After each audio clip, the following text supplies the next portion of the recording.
Hello दोस्तों, welcome to main point study. आज हम करने वाले हैं पार्ट 1 कक्षा 11वीं का राजनीति विज्ञान का, जिसका नाम है संविधान, और हम करने वाले हैं इसका पार्ट 2।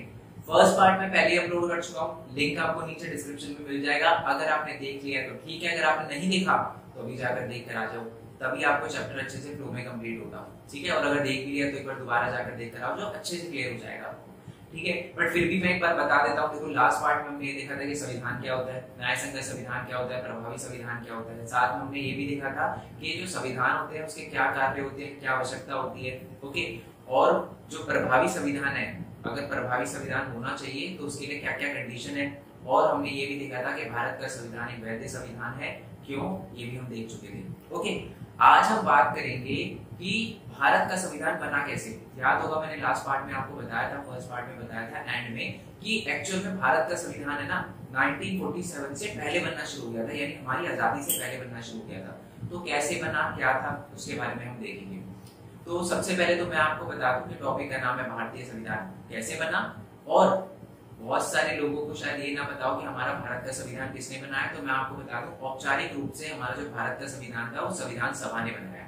ठीक है, सभा क्या होती है, बहुत सारे लोग जब मिल जाते हैं तो उसी को सभा कहते हैं। और संविधान सभा का क्या मतलब है, संविधान बनाने वाली जो सभा थी उसी को संविधान सभा कहा गया। ओके, अब संविधान सभा में जो लोग थे वो कौन थे, तो मैं आपको बता दूं, संविधान सभा के सदस्य 1935 में स्थापित प्रांतीय विधान सभाओं के सदस्य द्वारा अप्रत्यक्ष विधि से चुने गए थे। मतलब ये जो संविधान सभा के लोग थे ना, वो कैसे चुने गए थे, 1935 में एक बार इलेक्शन हुआ था और उसमें क्या थे, लोगों ने अपने नेताओं को चुना था।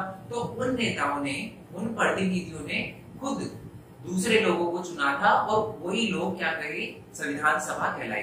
ठीक है जी, तो यानी अप्रत्यक्ष, इसमें एक वर्ड बहुत इंपॉर्टेंट है, अप्रत्यक्ष विधि, यानी डायरेक्टली नॉर्मल लोगों ने वोट देकर संविधान सभा के लोगों को नहीं चुना था, हमने अपने प्रतिनिधियों को चुना और उन प्रतिनिधियों ने आगे लीडर्स को चुना जो संविधान सभा के सदस्य बने। ठीक है जी, ये आपको क्लियर हो गया। और मैं आपको बता दूं कि संविधान सभा की रचना लगभग उसी योजना के अनुसार हुई जिसे ब्रिटिश मंत्रिमंडल की एक समिति यानी कैबिनेट मिशन ने प्रस्तावित किया था। ठीक है, तो जो कैबिनेट मिशन ने प्रस्तावित किया था, यानी जो बात कैबिनेट मिशन के अंदर कही गई थी उसी के अनुसार हमारा भारत का संविधान बना। अब क्या क्या बोली गई थी, क्या क्या चीजें थी हमारे कैबिनेट मिशन में, वो हम देख लेते हैं। तो इस योजना के अनुसार संविधान निर्माण निकाय की सदस्य संख्या 389 निर्धारित की गई। ये बोला गया कि जो भारत के संविधान सभा जो है ना, उसमें टोटल मिला के 389 मेंबर होंगे। ओके, अब कौन कौन होंगे, सबसे पहले तो जो 292 लोग होंगे ना, वो होंगे ब्रिटिश इंडिया से। शायद आपको ना पता हो, एक्चुअल में भारत है ना 2 टुकड़ों में बटा हुआ था, एक तो जहां पर अंग्रेज रूल कर रहे थे और दूसरे जहां पर हमारे राजा महाराजा रूल कर रहे थे। ठीक है जी, ये बात आपको पता होनी चाहिए। तो 292 मतलब ज्यादा एरिया तो ब्रिटिशरों के पास था, इसलिए जो 292 लोग थे ना, वो ब्रिटिश भारत से चुने गए थे और 93 चुने गए थे देसी रियासतों से, यानी राजा रानी वाले एरिया से, यानी भारतीय रियासतों से चुने गए थे। ठीक है, और जो 4 प्रतिनिधि थे वो चुने गए थे हमारे चीफ कमिश्नर एरिया से। 4 चीफ कमिश्नर एरिया थे हमारे, कौन कौन से, तो दिल्ली हो गया, अजमेर और मारवाड़ हो गया, कुर्ग हो गया और ब्रिटिश बलूचिस्तान। ब्रिटिश बलूचिस्तान पाकिस्तान में पड़ता है। ठीक है, एक्चुअल में जब हमारा संविधान बनना स्टार्ट हुआ था ना, तो बहुत सारे पाकिस्तान के लोग भी हमारी संविधान सभा में थे। ठीक है, समझ आ गया, आगे मैं बताऊंगा। तो इन तीनों को ऐड करो, 292, 93 और 4 हो गया ना 389। ओके, अब देखो, ब्रिटिश प्रांत के प्रत्येक प्रांत को उसकी जनसंख्या के अनुपात में संविधान सभा के स्थान दिया गया। यानी ब्रिटिश प्रांत में जैसे मान लो 10 लाख लोग हैं, ये देखो लिखा भी है, 10 लाख में से एक बंदे को चुना गया। ठीक है, मतलब मान लो 20 लाख लोग हैं तो 20 लाख में से 2 लोग चुने जाएंगे संविधान सभा के लिए। समझ आ गया आपको, तो ऐसे ही चुना गया था। मतलब चुना तो उन्होंने ही था, इन्होंने सब जो हमने अप्रत्यक्ष 1935 में जो चुनाव होते थे, जिन लीडर को हमने चुना था, चुने तो उन्होंने ही थे, बट ये देखा गया यार इस एरिया में 10 लाख लोग रहते हैं, तो यहाँ से एक प्रतिनिधि आएगा, वो ये होगा, ऐसे डिसाइड करा उन्होंने। ठीक है, और प्रत्येक प्रांत की सीटें जो थी वो 3 प्रमुख समुदाय में बटी, मुसलमानों में, सिख में और सामान्य लोगों में। अब देखो, ब्रिटिश बड़े चालाक थे, उन्होंने यहाँ पर भी डिवाइडेड रूल करा।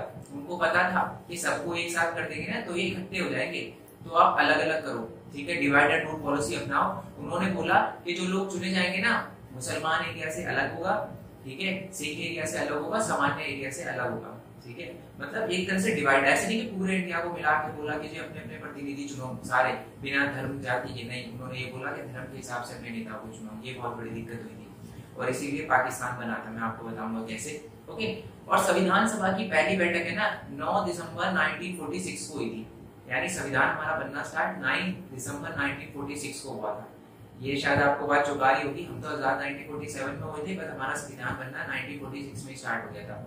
और ये बात मैंने आपको इसलिए भी बताई है, अब देखो हम पढ़ेंगे संविधान सभा का स्वरूप, मैं बताऊंगा आपको ये बात मैंने क्यों बताई है। तो पहला पॉइंट तो यही है कि हमारे भारत जो हमारी संविधान सभा की पहली बैठक थी वो 9 दिसंबर 1946 को ही थी। ओके, और साथ ही में 9 दिसंबर 1946 को है ना एक अस्थायी अध्यक्ष चुना गया। अब ये संविधान सभा है, बहुत सारे लोग हैं, कोई ना कोई लीडर तो होना चाहिए, तो एक अस्थायी सदस्य चुना गया, अध्यक्ष चुना गया, जिसका नाम था डॉक्टर सचिवानंद सिन्हा। याद रखना इसका नाम, डॉक्टर सचिवानंद सिन्हा। उसके बाद जब अगली मीटिंग हुई 11 तारीख को, ठीक है, तो ये डिसाइड किया गया यार एक अध्यक्ष होना चाहिए जो कि परमानेंट हो, यानी स्थायी अध्यक्ष होना चाहिए। तो उस टाइम चुना गया राजेंद्र प्रसाद जी को, और ये हमारे प्रथम राष्ट्रपति भी बने थे, आपको पता होना चाहिए। ठीक है जी, और उसके बाद क्या हुआ कि संविधान प्रारूप समिति का अध्यक्ष डॉक्टर भीमराव अम्बेडकर को बनाया गया। अब ये प्रारूप समिति क्या है, तो एक अलग से टीम बनाई गई थी, 7 लोगों की टीम बनाई गई थी, बी आर अम्बेडकर उसके हेड थे। कब बनाई गई थी? 29 अगस्त 1947 को। इनका काम ये डिसाइड करना था कि यार मसौदा क्या रहेगा, ठीक है, मसौदा क्या रहेगा, मसौदा का मतलब क्या स्ट्रक्चर रहेगा, पहले संविधान में क्या चीज रहेगी, बाद में क्या है, ये सारी की सारी चीजें डिसाइड करने का काम था इस प्रारूप समिति का। इसके अध्यक्ष कौन थे? भीमराव अम्बेडकर। कंफ्यूज नहीं होना, ठीक है, याद रखना हमारे संविधान सभा के जो अस्थायी सदस्य थे वो कौन थे? सचिवानंद सिन्हा। जो स्थायी सदस्य थे वो थे डॉक्टर राजेंद्र प्रसाद, और जो हमारे प्रारूप समिति के अध्यक्ष थे वो थे डॉक्टर भीमराव अम्बेडकर, जिनको मसौदा तैयार करना था। ठीक है जी, आई होप ये आपको क्लियर हो गया हो। और मैंने बोला ना हमारे प्रारूप समिति में 7 लोग थे, एक तो हो गए डॉक्टर भीमराव अम्बेडकर, ये वैसे आता नहीं है ना आपकी बुक में लिखा हुआ है, पर जो बच्चे कह रहे हैं कि सर हमें यूपीएससी के लिए प्रिपेयर करना है उनको इनके नाम याद रखने हैं, इसलिए मैंने आपके लिए लिख दिए हैं। बाकी जो बच्चे नॉर्मल पढ़ाई के लिए आए हैं वो कोई दिक्कत नहीं है दोस्त, अगर आप ये नाम याद ना रखो तो भी कोई दिक्कत नहीं है। डॉक्टर भीमराव अम्बेडकर हो गए, एनजी आयंगर हो गए, बीएल मित्रा हो गए, केएम मुंशी हो गए, ठीक है, कृष्ण स्वामी आयंगर हो गए, और साथ ही में हमारे सैयद मोहम्मद सदुल्ला, ठीक है, सादुल्ला लिखा हुआ है, सादुल्ला। ठीक है जी, ये सारे के सारे हमारे कौन हो गए? प्रारूप समिति के मेंबर्स हो गए, और हेड थे कौन? हमारे भीमराव अम्बेडकर जी। ठीक है जी, आई होप ये आपको क्लियर हो गया हो। अब देखो 13 तारीख को, यानी जब पहली मीटिंग कब हुई थी? 9 तारीख को। दूसरी मीटिंग कब हुई थी? 11 तारीख को, जब राजेंद्र प्रसाद जी को चुना गया था। और जब तीसरी मीटिंग हुई थी यानी 13 दिसंबर 1946 को, तो उस टाइम क्या था, जो पंडित जवाहरलाल नेहरू थे हमारे, उन्होंने संविधान का उद्देश्य प्रस्ताव प्रस्तुत किया, यानी उन्होंने बोला कि संविधान में ये सारी की सारी चीजें हमको कवर करनी है, इस चीज को लेकर, यानी इन उद्देश्यों को लेकर हमें संविधान बनाना है। ठीक है, और उसमें ये भी बात बोली गई थी कि भारत के भावी प्रभुत्ता और संपन्न लोकतंत्र गणराज्य की रूपरेखा प्रस्तुत की गई, यानी यही बात बताई गई थी कि भारत में जो लोकतांत्रिक हमारा गणराज्य होगा उसमें क्या क्या चीजें होगी, क्या क्या चीजें नहीं होगी, उद्देश्य बताए गए थे बेसिकली, जिसे 22 जनवरी 1946 को संविधान सभा ने स्वीकार कर लिया। ठीक है, संविधान सभा ने बोला हाँ ठीक है हम ये संविधान में डालेंगे। आप ना अपनी कोई भी बुक उठाना, जब आप उसके पेज पलटोगे ना तो आपको एक प्रियम्बल मिलेगा, ठीक है, और वही प्रियम्बल ये है, उद्देश्य प्रस्ताव, यही है वो। ठीक है, आप देखोगे अलग से दे रखा होगा, अगर मेरे को मिला तो मैं स्क्रीन पे लगा दूंगा आपको, ये हर बुक के आपको फ्रंट पे मिल जाएगा, जो भी एनसीईआरटी वगैरह की बुक होगी, तो ये हमारे जवाहरलाल नेहरू जी ने दिया था। ओके, और ऐसे 22 जनवरी 1947 को हमारी संविधान सभा ने बोला कि हाँ हम इसको अडॉप्ट करेंगे और अपने संविधान के फ्रंट पेज पे लगाएंगे। ओके, अब देखो मैंने आपको बोला था एक वर्ड आया था ब्रिटिश बलूचिस्तान, और मैंने आपको बोला था कि जब 1946 में तो पाकिस्तान अलग नहीं हुआ था, तो उस टाइम तो हमारे पाकिस्तान के मेंबर भी जो थे वो हमारे संविधान सभा के मेंबर थे। ठीक है, पाकिस्तान से जो लोग आए थे वो भी हमारे संविधान सभा के मेंबर थे। बट 3 जून 1947 को लोगों को ये पता चल गया, संविधान सभा के लोगों को, कि पाकिस्तान बनने वाला है। ठीक है, इसी अनुसार क्या किया गया कि जो हमारे पाकिस्तान के क्षेत्रों से आए थे उनको सदस्य से निकाल दिया गया, उनको बोला आप अपने पाकिस्तान का बनाना चाहो तो उनका बनाओ, बट अब भारत के संविधान का सदस्य आप नहीं रह सकते क्योंकि आप भारत के भागी नहीं हो, तो उनको निकाल दिया गया। अब जो हमारी टोटल मिलके काउंटिंग रह गई थी ना, टोटल 389 थे, बट अब सिर्फ और सिर्फ 299 बच गए, यानी ऑलमोस्ट 90 लोग जो थे वो पाकिस्तान के मेंबर थे और वो चले गए।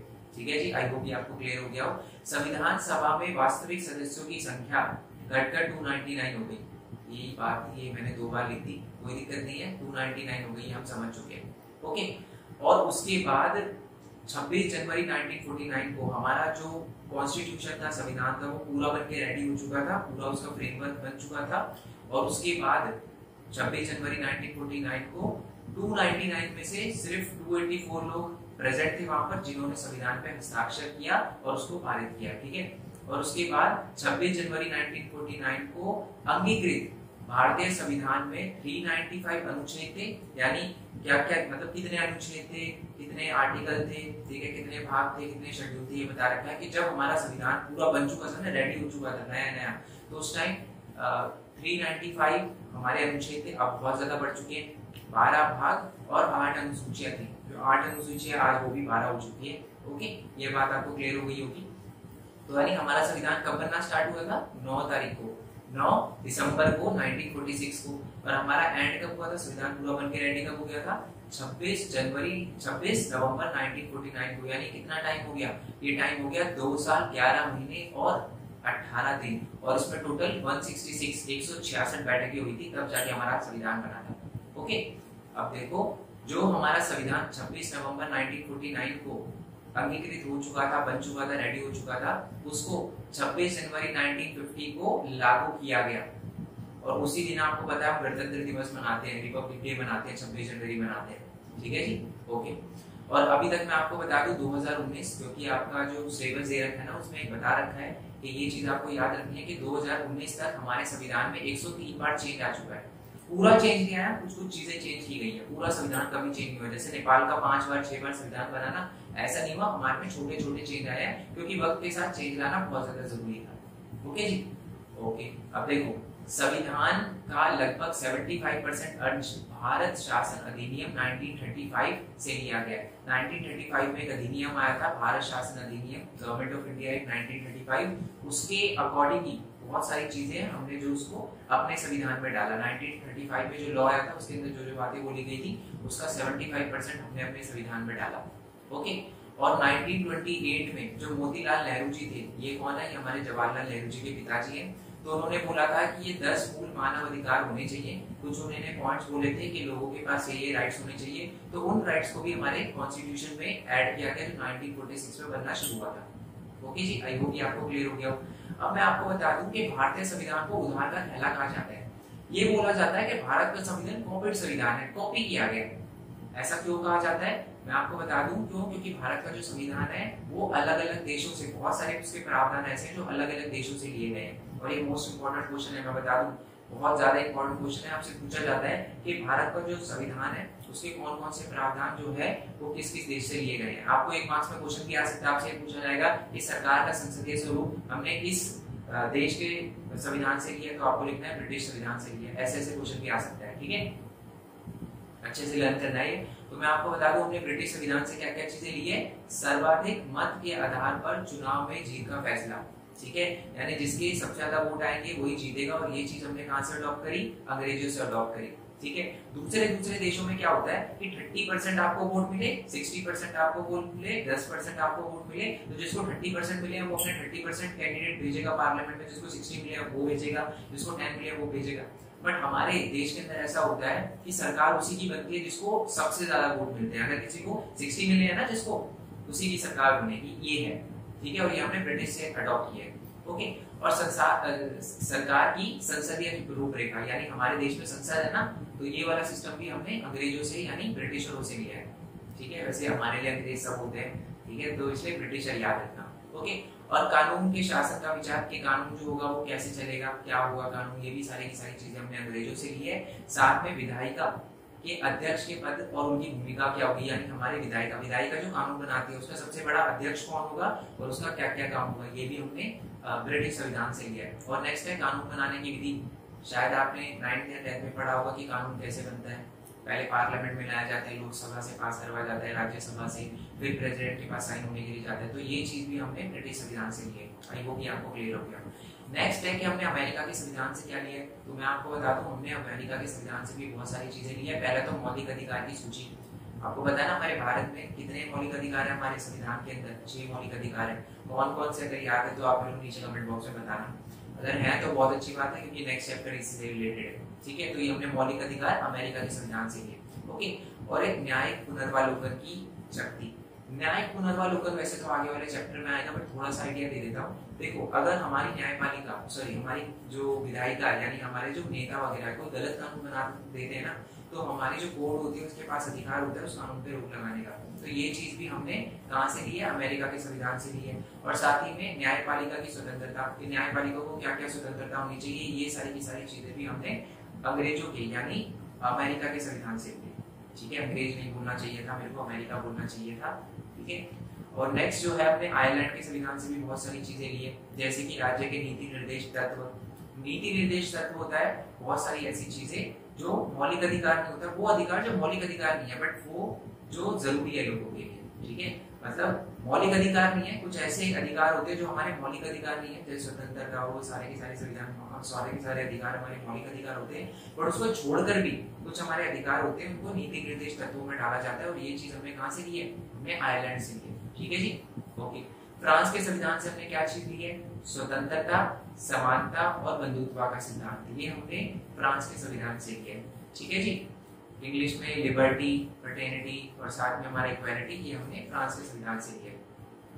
कनाडा के, कनाडा लिखा हुआ है, कुछ लोग जो पंजाब से होंगे वो उसको कनाडा भी पढ़ेंगे। ठीक है, तो जो हमने कनाडा के संविधान से हमने क्या क्या चीजें ली है, पहला तो एक अर्ध संघात्मक सरकार। ये संघात्मक, संघवाद थोड़ा सुना सुना सा लगता है। संघवाद क्या होता है, 10th में पढ़ा था आपने चैप्टर नंबर 2 में, है ना। संघवाद क्या होता है, जहाँ पर दो या दो से ज्यादा सरकार होती है। तो ये चीज हमने कनाडा से ली है। ठीक है, भारत के अंदर आपको पता है कि कितनी सरकार है, हमारे भारत के अंदर 2 टाइप की सरकारें होती है, केंद्र सरकार, एक राज्य सरकार। और ये चीज हमने कहाँ से ली है, कनाडा से ली है। और साथ में अपशिष्ट शक्तियों का सिद्धांत कि जो दूसरी शक्तियां होती है वो किसके पास होगी, ये भी हमने कनाडा के संविधान से लिया है। मतलब मेन फोर्स के अलावा जो जो शक्तियां होंगी दूसरे लोगों के पास वो क्या होगी, ये हमने कनाडा के संविधान से लिया है। ओके जी, आई होप आपको क्लियर हो गया। अब है ना, बहुत सारे लोग है ना हमारे संविधान की आलोचना भी करते हैं, थोड़ी सी क्रिटिसाइज भी करते हैं कि यार आपके संविधान में कुछ दिक्कत है। क्या बोलते हैं वो, पहली बात बोलते हैं कि बहुत बड़ा संविधान है। ठीक है, इसको एक बार में पढ़ना या समझना बहुत ज्यादा डिफिकल्ट है, बहुत सारी चीजें ऐसी हैं जो तो याद ही नहीं रहती। तो कुछ लोग बोलते हैं कि भारत का संविधान बहुत ज्यादा बड़ा संविधान है, इसमें टोटल मिला के 395 अनुच्छेद है, 12 अनुसूचियां और 22 भाग है। ठीक है, तो ये बात बोली गई है। कुछ लोग बोलते हैं कि ये बहुत बुरी बात है क्योंकि बहुत सारे लोगों को तो संविधान के बारे में पूरी नॉलेज हो ही नहीं पाती, बट एक्चुअल में पॉजिटिव पॉइंट भी है। ठीक है, क्यों, क्योंकि हमारे भारत के संविधान के अंदर सारे के सारे अधिकार, सारी की सारी चीजों को कवर किया गया है। ओके, नेक्स्ट है कि हमारा संविधान पश्चिमी देशों से लिया गया है। बहुत सारे जो हमारे संविधान के प्रावधान है वो पश्चिमी देशों से लिए गए हैं। अब कुछ लोग बोलते हैं कि यार ये गलत बात है, आपको पश्चिमी देशों से नहीं खुद का लेना चाहिए था। बट अगर मान लो आपको अलग से क्वेश्चन आ जाए कि भारत का संविधान एक कॉर्पोरेट संविधान है, इसके बारे में आप क्या कहना चाहेंगे, तो आपको लिखना है हाँ, भारत के संविधान में बहुत सारे ऐसे प्रावधान हैं जो अलग अलग पश्चिमी देशों के संविधान से लिए गए हैं, बट हमने ऐसे ही आंख बंद करके अपने प्रावधान या अपने संविधान में वो प्रावधान नहीं डाल दिए हैं। हमको जब वो सारी की सारी चीजें ऐसी लगी कि हमारे देश से बहुत ज्यादा मिलती जुलती है और हमें ये सारे के सारे प्रावधान डालने चाहिए, तभी हमने डाला है। आंख मूंद करके सारी चीजें हमने नहीं ले ली, जो जरूरी थी, जो हमें अपनी कंडीशन के अकॉर्डिंग सही लगी, हमने उन्हीं लिया। ये बात आपको याद रखनी है, यही आपको एग्जाम में लिख कर आना है, मान लो अगर क्वेश्चन आ जाता है तो। ठीक है, नेक्स्ट है कि संविधान के निर्माण में सभी समूहों के प्रतिनिधि उपस्थित नहीं थे। अब इसका मतलब क्या है, इसका मतलब यह है कि हर जाति, हर धर्म, हर लैंग्वेज बोलने वाले लोग नहीं थे, और एक पॉसिबल है। ठीक है, इंडिया जो है वो दुनिया का सबसे डाइवर्स कंट्री है। यहाँ पर आप 2 किलोमीटर दूर जाओगे ना, आपको अलग ही भाषा, हर 10-20 किलोमीटर दूर है ना, आपको अलग भाषा वाले लोग मिल जाएंगे, अलग कल्चर वाले लोग मिल जाएंगे, अलग धर्म वाले लोग, हर अलग अलग टाइप के लोग हैं। तो हर बंदे को, जैसे 389 लोग थे, तो 389 जो लोग थे वो पूरे इंडिया के नहीं थे। ऐसा नहीं थे कि वो सारे के सारे इंडिया को रिप्रेजेंट करते थे, बट हाँ वो मेजर पोर्शन को रिप्रेजेंट करते थे। ठीक है जी, आई होप ये आपको क्लियर हो गया। अब जो नेक्स्ट टॉपिक है वो है हमारे संविधान की कुछ विशेषताएं। इंपॉर्टेंट क्वेश्चन है कि हमारे संविधान की क्या क्या विशेषताएं हैं। तो पहली तो है हमारे संविधान में लोगों को स्वतंत्रता दी गई है, लोगों को विचार विमर्श की अभिव्यक्ति दी गई है, उनको पूरा अधिकार है कि वो विचार विमर्श कर सके, सभा वगैरह कर सके, सम्मेलन कर सके, अपनी बात को सरकार के सामने रखने की उनको पूरी पूरी आजादी है। हमारे संविधान के अनुच्छेद 19 से लेकर 22 तक यही जो स्वतंत्रता के सारे अधिकार है वो सारे के सारे लिखे गए हैं। ओके, नेक्स्ट है कि हमारे संविधान में लोगों को सामाजिक न्याय दिया गया है। ठीक है, भारत के सभी नागरिकों को सामाजिक, आर्थिक और राजनीतिक न्याय प्राप्त है। उदाहरण के लिए जो अनुसूचित जाति और अनुसूचित जनजाति के साथ भेदभाव होता था, उनके साथ भेदभाव ना हो उसके लिए बहुत सारे कानून वगैरह बनाए गए थे। क्यों? क्योंकि उनको न्याय मिलता है। ओके, साथ में अल्पसंख्यकों के अधिकारों का सम्मान। जो अल्पसंख्यक है, क्योंकि याद होगा कि 1947 में ना पाकिस्तान अलग हो गया था, तो ऐसा ना लगे, ऐसा ना हो कि भारत के अंदर मुस्लिमों को लेकर हेट बढ़ जाए या कुछ गलत हो, उनको भी पूरे अधिकार होना चाहिए। इसीलिए भारत के संविधान में अल्पसंख्यकों को भी अधिकार दिया गया, जिनकी जो पॉपुलेशन होती है थोड़ी कम होती है। इसमें SC ST भी आ सकते हैं, दूसरे धर्म के लोग भी आ सकते हैं, तो उनको अधिकार दिया गया। उनको अपनी शैक्षिक संस्थाओं को चलाने का पूरा अधिकार है। ठीक है, और अपनी कार्यक्रम करने का भी पूरा अधिकार है। कोई सरकार कोई कुछ नहीं बोलती अगर वो अपने धर्म के रिलेटेड कोई भी कार्यक्रम चलाते हैं, अपने धर्म से रिलेटेड स्कूल चलाते हैं। ठीक है, जैसे गुरुकुल होता है, जैसे मदरसा होता है ना, ये सारी की सारी चीजें होती है, तो सरकार इस पर कुछ नहीं बोलती। अल्पसंख्यकों को भी पूरा अधिकार है। ओके जी, नेक्स्ट है कि भारत का संविधान जो है वो धर्मनिरपेक्ष संविधान है और भारत एक धर्मनिरपेक्ष देश है। धर्मनिरपेक्ष का मतलब होता है कि इसका कोई ऑफिशियल धर्म नहीं है। जैसे जब पाकिस्तान हमारे दिमाग में आता है तो हमें पता चलता है कि वो एक इस्लामिक रिपब्लिक ऑफ पाकिस्तान है, बांग्लादेश है। ठीक है, अमेरिका में मैं कहूँ इंग्लैंड हो गया, वेटिकन सिटी, क्रिश्चियनिटी से थोड़ा सा है, बट भारत का कोई धर्म नहीं है। ठीक है, यहाँ पर भारत का जो संविधान है वो किसी धर्म के आधार पर भेद नहीं करता किसी भी बंदे के साथ। मतलब कि ये हिंदू है इसको जेल में डालो, मुस्लिम है इसको छोड़ दो, ये कर दो, वो कर दो। जो अगर कोई क्राइम करता है तो जो हिंदू के साथ हो रहा है वही सबके साथ होगा, जो मुस्लिम के साथ हो रहा है वही सबके साथ होगा, जो इसके साथ, वो सबके साथ सब कुछ इक्वल है। ठीक है जी, ओके। और साथ ही में बोला गया है कि ना राज्य धर्म के मामले में बोलेगा, ना धर्म राज्य के मामले में हस्तक्षेप करेगा। परंतु अगर धर्म के नाम पर कुछ गलत हो रहा हो कुछ लोगों के साथ, तब जो सरकार है वो इंटरफेयर कर सकती है, तब राज्य इंटरफेयर कर सकता है। ओके, और नेक्स्ट पॉइंट ये है कि सार्वभौमिक वयस्क मताधिकार है। हमारे भारत के अंदर 18 साल से ज्यादा जो भी लोग हैं उनको वोटिंग राइट है। ओके, और उनका धर्म नहीं देखा जाता, उनकी जाति नहीं देखी जाती, उनका लिंग नहीं देखा जाता कि वो मर्द है औरत है, वो कौन है। बस 18 साल से ऊपर हर व्यक्ति को अधिकार है कि वो वोट दे सकता है, और सबका जो वोट है वो इक्वली माना जाएगा, चाहे वो कोई भी हो, चाहे वो प्रधानमंत्री हो, राष्ट्रपति हो, कोई भी हो, चाहे वो गरीब से गरीब तबके का बंदा हो, उसका जो वोट है वो एक ही माना जाएगा, इक्वली माना जाएगा। ओके, नेक्स्ट है कि भारत में संघवाद है। आपको पता है कि भारत के संविधान में शक्तियों का विकेंद्रीकरण किया गया है, दो प्रकार से किया गया है। एक तो केंद्र सरकार में शक्तियां बांटी गई है, एक राज्य सरकार में शक्तियां बांटी गई है। और आपको पता है कि केंद्र सरकार थोड़ा सा राज्य सरकार से ज्यादा पावरफुल होता है। नेक्स्ट पॉइंट है कि भारत का संविधान विश्व का सबसे विशाल और सबसे बड़ा संविधान है, ये भी हमारी एक विशेषता है। और साथ ही में भारत के संविधान के बहुत सारे प्रावधानों को पश्चिमी देशों से लिया गया है। ओके, अब ये चैप्टर खत्म नहीं हो, वैसे तो खत्म हो चुका है, बट मैं एक एक चीज चाहता हूँ कि एक एक चीज जो है वो कवर कराऊं, कोई भी एक लाइन जो है वो छूट ना जाए। इसके लिए एक पार्ट और होगा, याद होगा आपको, जैसे कि हमने अभी देखा था थोड़ी देर पहले कि जो हमारे प्रधानमंत्री थे, प्रधानमंत्री कह रहा हूँ, वैसे हमारे प्रधानमंत्री थे, प्रथम प्रधानमंत्री थे जिनका नाम था पंडित जवाहरलाल नेहरू। तो 13 तारीख को उन्होंने बोला था ना कि उद्देश्य प्रस्ताव, तो उद्देश्य प्रस्ताव में क्या क्या बात बोली गई थी वो हम नेक्स्ट पार्ट में देखेंगे। ठीक है जी, अभी तक अगर आपको वीडियो अच्छी लगी हो, आई होप आपको वीडियो अच्छी लगी हो, अगर आप यहाँ तक आए हो तो अगर वीडियो अच्छी लगी हो तो लाइक करना, चैनल को सब्सक्राइब करना, जितना हो सके इस वीडियो को शेयर करना।